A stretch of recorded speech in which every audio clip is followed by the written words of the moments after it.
Tugas kimia kelas 10 MIA 4. Kelompok 5 diketuai oleh Safira Wardah Susmita. Anggota terdiri dari Atta Fadila Ida, Latifatullah, Febi Rizky Aulia, Syabila Rizkika Hidayah, dan Muhammad Ragil Tamrin. Bentuk molekul dari senyawa kimia yang terlibat pada proses pembentukan awan. Pertama-tama kita akan membahas tentang bentuk molekul. Tahukah kamu apa itu bentuk molekul? Bentuk molekul adalah susunan atom-atom di dalam molekul dalam bentuk 3 dimensi. Siapa sangka jika bentuk molekul inilah yang menyebabkan perbedaan sifat fisik dan kimia suatu senyawa. Lalu, bagaimanakah bentuk molekul suatu senyawa? Mari simak penjelasan proses pembentukan awan sebagai berikut. Tahukah kamu, awan terbentuk tidak muncul secara tiba-tiba, melainkan melalui serangkaian proses tertentu yang diawali dengan adanya suhu udara panas di daratan. Suhu udara panas tersebut akan mengakibatkan naiknya uap air, lalu uap air tersebut akan mengembang secara adiabatik karena tekanan udara di atas lebih kecil daripada di bawah. Saat uap air mencapai ketinggian tertentu yang suhunya lebih rendah, uap air tersebut akan mengalami pengembunan sehingga berubah wujud menjadi tetes air. Proses ini dikenal sebagai kondensasi. Hasil kondensasi uap air inilah yang nantinya terlihat sebagai awan. Semakin banyak tetes air yang terbentuk, semakin besar ukuran awannya. Jika awan tersebut mendapatkan panas dari matahari, awan akan menguap lalu hilang. Begitu juga sebaliknya. Jika tidak mendapatkan panas matahari atau suhunya tetap, turunlah awan menjadi tetes air dalam bentuk hujan karena pengaruh gaya gravitasi. Selanjutnya, proses pembentukan awan melibatkan senyawa kimia. Yang pertama, uap air atau H2O. Air hujan memiliki kandungan utama yaitu uap air atau H2O. Kandungan uap air ini merupakan yang paling dominan dengan persentase sebesar 99,9% dan sisanya tergantung pada lapisan atmosfer yang dilaluinya. Mungkin kita sudah mengetahui tentang siklus hujan, bagaimana hujan terjadi dari awal mula hingga turun ke bumi bahkan menjadi hujan lagi. Nah, dari proses terjadinya hujan tersebut ada yang namanya penguapan dari sumber-sumber air yang ada di planet bumi. Dari proses tersebut yang membawa uap air dan membentuk awan-awan kecil. Dari awan kecil tersebut kemudian menggumpal menjadi awan besar. Uap air ini sifatnya aman selama uap air tersebut berasal dari sumber air di permukaan bumi yang aman bagi manusia pula. Yang kedua, asam nitrat atau HNO3. Kandungan zat kimia yang terdapat pada air hujan adalah asam nitrat. Mungkin kita pernah mendengar terjadinya hujan asam. Hujan asam ialah hujan yang terjadi akibat adanya aktivitas manusia akibat dari pencemaran oleh pabrik yang bersifat kotor atau dari semburan gunung berapi. Kandungan asam nitrat yang berlebihan tidak baik dan bisa membahayakan. Kandungan asam juga bisa dinyatakan dalam pH. Air hujan normal memiliki pH 6. Sementara hujan asam memiliki pH di bawah normal, yakni sekitar 5,7 ke bawah. Ketiga, silika atau CO2 dan fly ash dalam bentuk abu ringan. Dalam air hujan juga mengandung zat karbon. Zat karbon yang ada pada air hujan berupa silika dan juga fly ash. Silika dan fly ash merupakan zat debu yang mengikat molekul-molekul pada air hingga terbentuklah hujan. Kedua zat ini juga berperan dalam proses terjadinya hujan. Yang keempat, asam sulfat atau H2SO4. Kandungan zat kimia lainnya yang ada pada air hujan adalah asam sulfat. Asam sulfat adalah zat yang ada pada air hujan jika berlebihan maka bisa menyebabkan gangguan pada pernapasan manusia. Oleh karena itu, asam sulfat dikategorikan sebagai senyawa. 5. Garam atau NaCl. Zat kimia selanjutnya yang ada pada air hujan adalah garam. Seperti sudah diketahui, garam berasal dari air laut yang rasanya asin. Air hujan dengan kandungan garam itu relatif. Air hujan yang mengandung banyak kandungan garam adalah hujan yang terjadi di daerah pantai. Hal tersebut karena proses terjadinya hujan karena penguapan air laut yang terpanaskan oleh matahari. Oleh karena itu, garam dikategorikan sebagai senyawa. Selanjutnya, bentuk-bentuk molekul. Untuk menentukan bentuk molekul berdasarkan teori domain, harus mengetahui jumlah pasangan elektron ikatan dan pasangan elektron bebas. Pasangan elektron ikatan adalah pasangan elektron yang digunakan untuk berikatan dengan atom lain, sedangkan pasangan elektron bebas adalah pasangan elektron yang tidak digunakan untuk berikatan. Lalu, apa sih prinsip dasar teori domain elektron ini? Pasangan elektron ikatan dan pasangan elektron bebas menempati posisi di sekitar atom pusat dalam suatu molekul, sehingga terjadi gaya tolak-menolak antara pasangan elektron tersebut. Gaya tolak-menolak yang dihasilkan harus serendah mungkin, artinya pasangan elektron akan berada pada posisi terjauh. Posisi PeI berpengaruh pada arah ikatan kovalen dan bentuk molekulnya. PeB akan mengalami gaya tolakan yang lebih besar daripada PeI, sehingga PeB akan mendorong PeI agar lebih berdekatan. Akibatnya, PeB bisa menempati ruang yang luas. Sudut yang terbentuk antara PeB dan pasangan elektron lainnya minimal 90 derajat. Bagaimanakah bentuk gaya tolak-menolak antar pasangan elektron? Adapun urutan gaya tolak-menolak antar pasangan elektron adalah sebagai berikut. Untuk menambah pemahaman, perhatikan gambar bentuk-bentuk molekul sebagai berikut.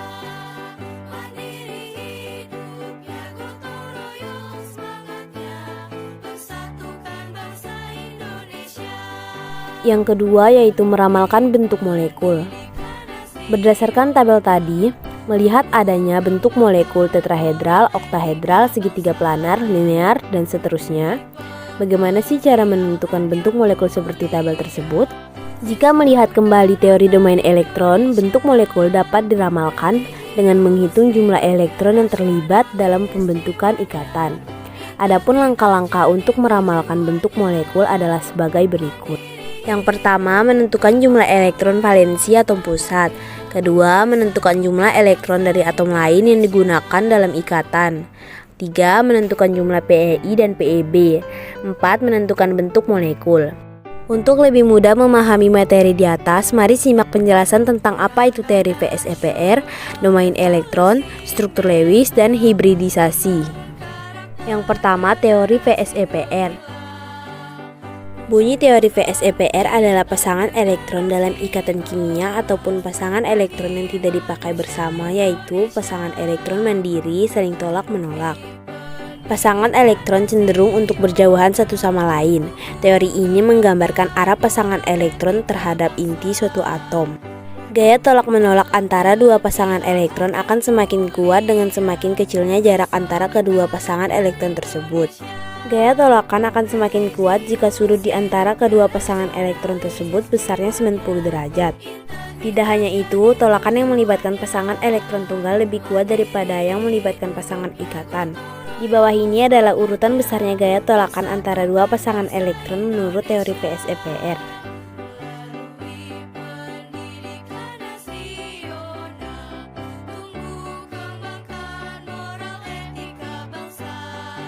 Dua, domain elektron.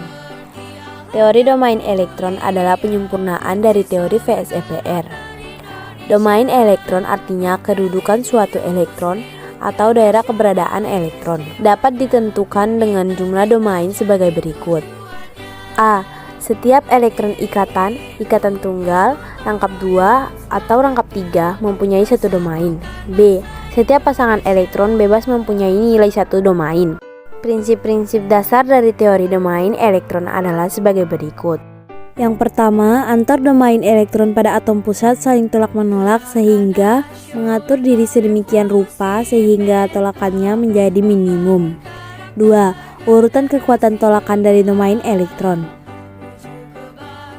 Akibat dari perbedaan kekuatan ini adalah mengecilnya sudut ikatan pada bentuk molekulnya.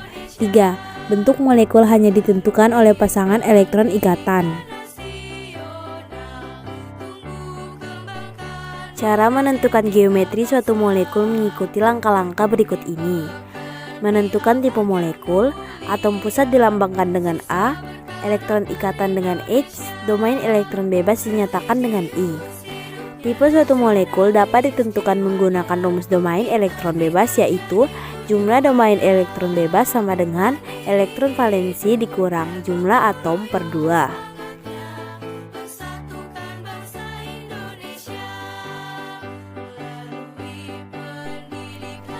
3. Struktur Lewis. Struktur Lewis adalah diagram yang menunjukkan ikatan antara atom-atom suatu molekul dengan pasangan elektron sunyi yang mungkin ada dalam molekul.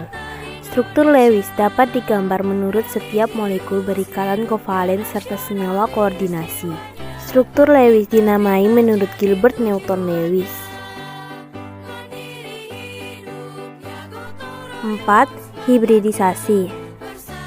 Hibridisasi merupakan proses bergabungnya orbital atom pusat dengan orbital atom lainnya sehingga terbentuk orbital hibrida. Orbital hibrida yang terbentuk memiliki panjang ikatan, sudut, dan tingkat energi yang berbeda dengan orbital pembentuknya. Keberadaan orbital hibrida ini mampu menjelaskan bentuk molekul dan ikatan atom-atom di dalamnya. Orbital hibrida terdiri dari orbital hibrida sp yang berbentuk linear, sp2 yang berbentuk segitiga datar, sp3 yang berbentuk tetrahedral, sp3d yang berbentuk segitiga bipiramida, dan sp3d2 yang berbentuk oktahedral. Cara menentukan hibridisasi. Yang pertama, menentukan hibridisasi dengan cara biasa atau pada umumnya. Adapun langkah-langkahnya adalah sebagai berikut. Pertama, menggambarkan diagram elektron valensi atom pusat pada keadaan dasar. 2. Menggambarkan kembali diagram orbital namun dalam keadaan tereksitasi sehingga bisa berpasangan dengan elektron dari atom lainnya. 3. Menentukan orbital hibrida atau orbital baru dengan melihat orbital-orbital yang terlibat. Untuk meningkatkan pemahaman bentuk molekul, simak contoh berikut. 1. Mengapa H2O termasuk senyawa polar? Senyawa polar adalah senyawa yang terbentuk akibat adanya suatu ikatan antar elektron pada unsur-unsurnya. Hal ini terjadi karena unsur yang berikatan tersebut mempunyai nilai keelektronegativitas yang berbeda. Berikut ini alasan mengapa H2O disebut senyawa polar. H2O adalah senyawa yang memiliki kutub negatif pada ion O dan kutub positif pada ion H. Terdapat PeB atau pasangan elektron bebas. Dari gambar di samping terlihat H2O memiliki 2 PeB. Jadi dapat disimpulkan bahwa H2O adalah senyawa polar. Maka bentuk molekul H2O adalah V. 2. Bentuk molekul senyawa CO2. Dari gambar struktur Lewis di samping dapat dilihat unsur Si melepas 4 elektron agar stabil dengan membentuk ion Si4+, sedangkan unsur O menerima elektron agar stabil dengan membentuk ion O2-, maka bersifat nonpolar karena tidak memiliki PeB atau pasangan elektron bebas. Bentuk molekulnya adalah bentuk linear.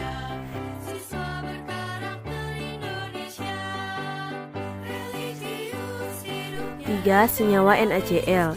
NaCl termasuk ikatan ion. NaCl atau biasa juga disebut garam dapur adalah suatu senyawa yang terbentuk karena adanya ikatan ion di mana adanya tarik-menarik antar ion positif dan ion negatif. Disebut senyawa polar dan memiliki pasangan elektron bebas sebesar 3. Tipe molekul. Selain bentuk molekul, kita juga harus paham tentang bagaimana cara menentukan tipe molekul.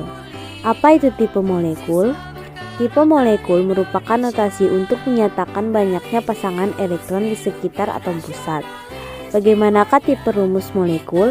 Adapun rumus tipe molekul adalah sebagai berikut. AXNIM dengan A sebagai atom pusat, X pasangan elektron ikatan, N jumlah pasangan elektron ikatan, E pasangan elektron bebas, dan M jumlah pasangan elektron bebas.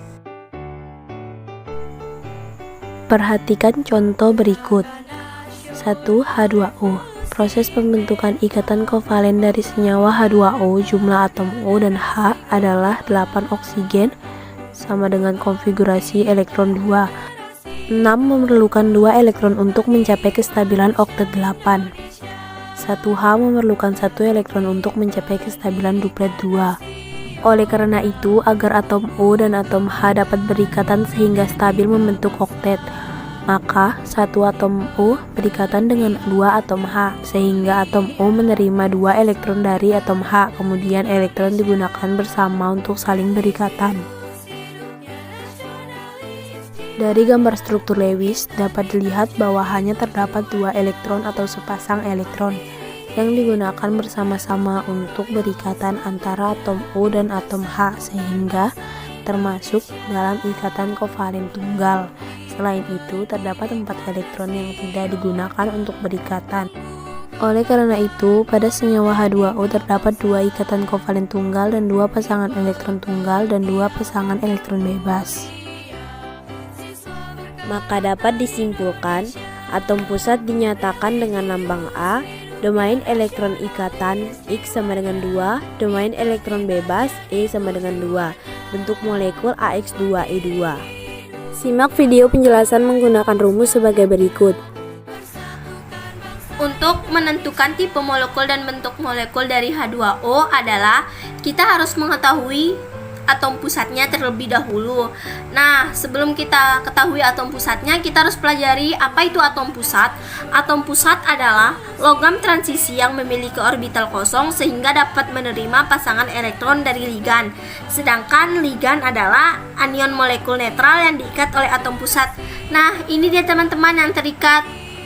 H terikat dengan 2 elektron, maka X sama dengan 2. Sedangkan O-nya itu termasuk atom pusat. Nah, untuk kita mengetahui tipe molekul dan bentuk molekul, kita harus ketahui elektron valensinya dari O ini. Nah, O ini nilai atomnya 8. Jadi kita konfigurasikan terlebih dahulu 2, 6. Nah, ini dia elektron valensinya. Kalau udah kita ketahui elektron valensinya, kita cari menggunakan rumus dengan rumus E. E ini adalah pasangan elektron bebas sama dengan elektron valensi dikurang X. Ingat ya teman-teman, X ini adalah jumlah yang berikatan per 2. E sama dengan 6 dikurang 2 per 2 sama dengan 2. Jadi elektron valensinya ada 2. Maka PeI-nya sama dengan 2. Ingat ya teman-teman, PeI itu pasangan elektron ikatan. PeB sama dengan 2 pasangan elektron bebas. Ini dia. Dan pasangan elektron ikatan ini ya teman-teman, ingat. Dan tipe molekul dari H2O adalah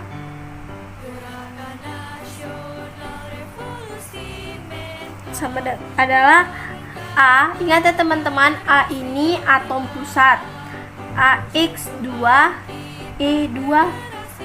Kenapa bisa gini? Karena X2 ini kita dapat dari PeI dan E2 ini dari PeB. Jadi bentuk molekulnya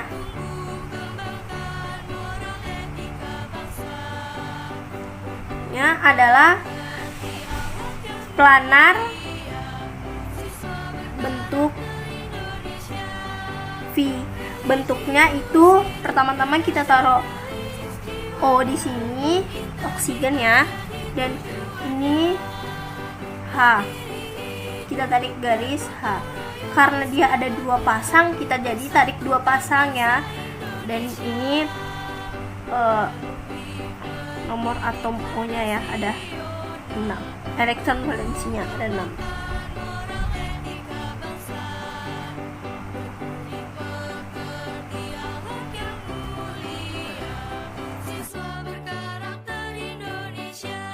Yang kedua, CO2. Konfigurasi elektron 14Si sama dengan 2, 8, 4 elektron valensi. Si sama dengan 4, 8O sama dengan 2, 6 elektron valensi. O sama dengan 2. Dari gambar struktur Lewis di atas dapat dilihat unsur Si melepas 4 elektron agar stabil dengan membentuk ion Si4+, sedangkan unsur O menerima 2 elektron agar stabil dengan membentuk ion O2-. Senyawa CO2 memiliki ikatan ion karena adanya gaya tarik-menarik antara ion Si4+ dengan ion O2-, di mana Si melepas 4 elektron, kemudian 4 elektron tersebut diterima oleh 2 atom O yang masing-masing menerima 2 elektron. Maka dapat disimpulkan, atom pusat dinyatakan dengan lambang A, domain elektron ikatan X sama dengan 2, domain elektron bebas E sama dengan 0, molekul AX2 sifat nonpolar karena tidak memiliki pasangan elektron bebas. Simak video penjelasan menggunakan rumus sebagai berikut. Untuk menentukan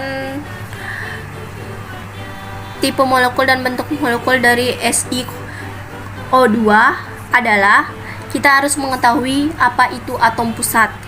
Atom pusat adalah logam transisi yang memiliki orbital kosong sehingga dapat menerima pasangan elektron dari ligan. Sedangkan ligan adalah anion atau molekul netral yang diikat oleh atom pusat. Nah, oksigen ini diikat 2 molekul. Jadi kita taruh X2. Ingat ya teman-teman, X tadi jumlah domain yang berikatan. Xi ini menjadi atom pusatnya. Nah, untuk kita mencari tipe molekul dan bentuk molekul, kita harus cari elektron valensi dari atom pusat. Jadi Xi, kita ketahui berapa nilai atomnya. Nilai atomnya ada 14. Jadi kita konfigurasikan menjadi 284, maka elektron valensinya ada 4. Ingat ya teman-teman, menggunakan rumus yang tadi, jumlah yang berikatannya ada 2 ya. Kita pakai rumus yang tadi, E elektron bebas, pasangan elektron bebas sama dengan elektron valensi kurang X per 2. E sama dengan 4 dikurang 2 per 2 sama dengan 0. Maka PeI sama dengan 2 pasangan elektron ikatan, PeB sama dengan 0. Karena elektron bebasnya ada 0, maka tipe molekulnya menjadi AX2. A ini atom pusat, X-nya jumlah yang ada ikatan. Karena dia tidak ada PeB, maka kita cuma taruh AX2. Bentuk molekulnya adalah bentuk linear. Jadi bentuknya itu ada ininya. Kita gambar dulu Xi di tengah. Jadi kita buat 2 rangkap. 2 rangkap. Jadi gini. Pada Si ada 2 kelompok pasang elektron yang membentuk ikatan rangkap 2 kelompok pada pasangan elektron tersebut. Tolak menolak sehingga Si2 berbentuk linear. Jadi ini makanya seperti ini teman-temannya, karena dia itu ada 2 pasang kelompok elektron yang bentuk ikatan rangkap. Ini dia rangkapnya, rangkap 2. Terus tersebut tolak menolak sehingga ini bentuknya linear. Berikut ini adalah cara membuat bentuk molekul dari plastisin. Bahan-bahan yang diperlukan terdiri dari tusuk sate yang sudah dipotong-potong dan plastisin. Yang pertama, BeCl2 dengan B sebagai atom pusat dan Cl sebagai penyumbang. Dengan menggunakan struktur reus seperti ini sehingga memiliki 2 pasangan elektron ikatan dengan rumus AX2 berbentuk linear. Yang kedua, BCl3 dengan B sebagai atom pusat dan Cl sebagai penyumbang. Dengan menggunakan struktur reus seperti ini sehingga memiliki 3 pasangan elektron ikatan dengan rumus AX3 berbentuk trigonal planar. Dan yang ketiga, CH4 dengan C sebagai atom pusat dan H sebagai penyumbang. Dengan menggunakan struktur Lewis seperti ini sehingga memiliki 4 pasangan elektron ikatan dengan rumus AX4 berbentuk tetrahedral.